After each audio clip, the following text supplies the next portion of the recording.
attached to a string, but it is so minor, it's so small, but it vibrates. That string vibrates. It's very similar idea, if not the same. That this vibration in that prakasha becomes to expand, and this is then we have sound, and then we have language. Okay, so that sound and all, so it becomes more and more condensed, and takes form of various objects. So this is the natural activity in that prakasha. It's the natural activity of prakasha. This is the natural activity, spanda. Spurata is just a term here meaning pulsation, radiation, vibration. Okay? It's the same meaning, similar meaning as spanda. This is very important. Now, in Advaita Vedanta, in Shankara's Vedanta, this prakasha, there is also prakasha there, that is Brahman. But that prakasha is inactive. It cannot be active. Because according to Shankara, then if it is active, then it becomes of the nature of this world. Then it is subject to causality. And cause and the result, and reaction and action, and all of these ordinary things. So this is not, it cannot be. But here we have this spanda, this natural, spontaneous activity. It is not what any kind of activity, it's that spontaneous activity emerging out of prakasha. This is spurata, and this is spanda. So there is mahan Pramata, another term, so we can, and there is also Maya Pramata. Maya Pramata. Pramatr is the word, okay?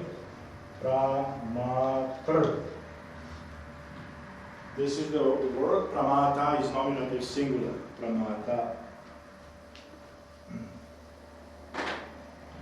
So this Mahan Pramata is the supreme knower. And that supreme knower is this prakasha. Okay? Supreme knower. So that what in you that knows, that perceives, that acts, that touches, all the actions are done by this supreme knower. According to this system, we just misconceive and we have a wrong idea that we actually act. But all the acts are done by this Mahan Prakasha, or Shiva, or whatever name we want to give it. So all activity is from that, comes out of that Prakasha. And so it is the observer also.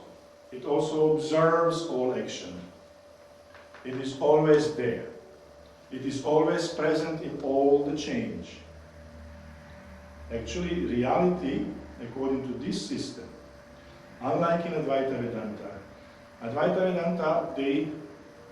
they say that reality is only that which is permanent, which is unchangeable, which cannot be contradicted. They have this principle of contradiction. So if something can be contradicted by something else, that means it's not permanent. It is not Brahman. That means, for example, if the dreaming state is contradicted by waking state, so it's not permanent. So only something that is permanent is, but here, actually, the reality is an event, is an action, is perception. It is how Shiva perceives himself at every second. So everything that exists, everything potentially that exists must be within consciousness. If it is not, it cannot occur. Because it will be outside of the range of that light. And this light, what does it mean, light? Because we have this, when you close your eyes, there is always that light inside That is awareness. And that is in this system, Devata. That is Devata. But our light is very small. Shiva's light is very big. So that is the difference. But that light is Devata in this system. Consciousness. That which always, it's like in the movie theater you have that white light, projection of the white light. That white light is pure. But then you project film on it. And all these images come and all the activity in that image and all the problems and love and all these chaotic things.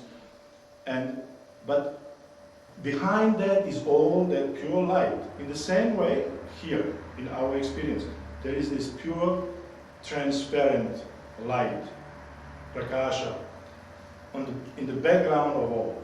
Without awareness, nothing could happen. Nothing would happen. And all these projections of different people going to Topusko and all these nice things are just projection on that light. So it is, and according to this system, the creation is an act of reflection. So the creation takes place as a result of reflection. Now, everything is contained within that prakasha, all objects. So, and then it radiates. This is called abhasa. Abhasa, or manifestation. Shining. And so it shines in innumerable ways, and then all merges together in one event. Like now we find ourselves in this room. This is an event. And so this is the reality according to this school. The reality is actually act of perception. How I perceive, or Shiva perceives himself. It is always Shiva who perceives himself. Now this is Mahan Pramata. Now Maya Pramata is us. The knower under the influence of Maya. The knower under the influence of Maya. Which means limited knowing subject. Limited knowing subject. That limited knowing subject is limited by 6 things. He, this Kala, we already mentioned before, Kala and Vidya, so can do only little, can do only little, can know only little, is attached only to something, and it is also divided by time and space, causality. And this is the influence of Maya. Maya breaks up that unity, and it makes things appear as distinct, separate from each other. The limiting knowing subject. So this is Maya Pramata and Mahan Pramata. Speaking in the terms of language, this Mahan Pramata is expressed by the word aham. Aham. What does aham mean? Aham means Me. not me. Aham means I. Aham means I. But this is consciousness. A is the first letter of alphabet. And Ha is the last. So it includes all the letters of alphabet. A, Ha.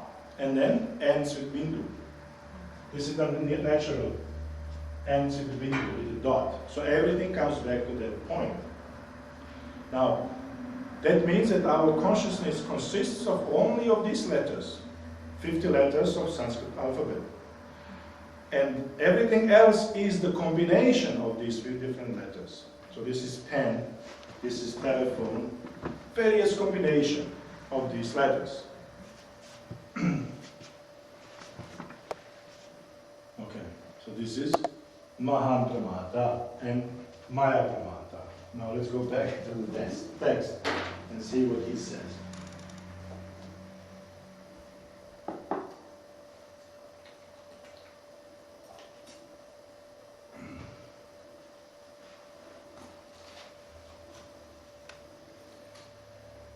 Okay. Iti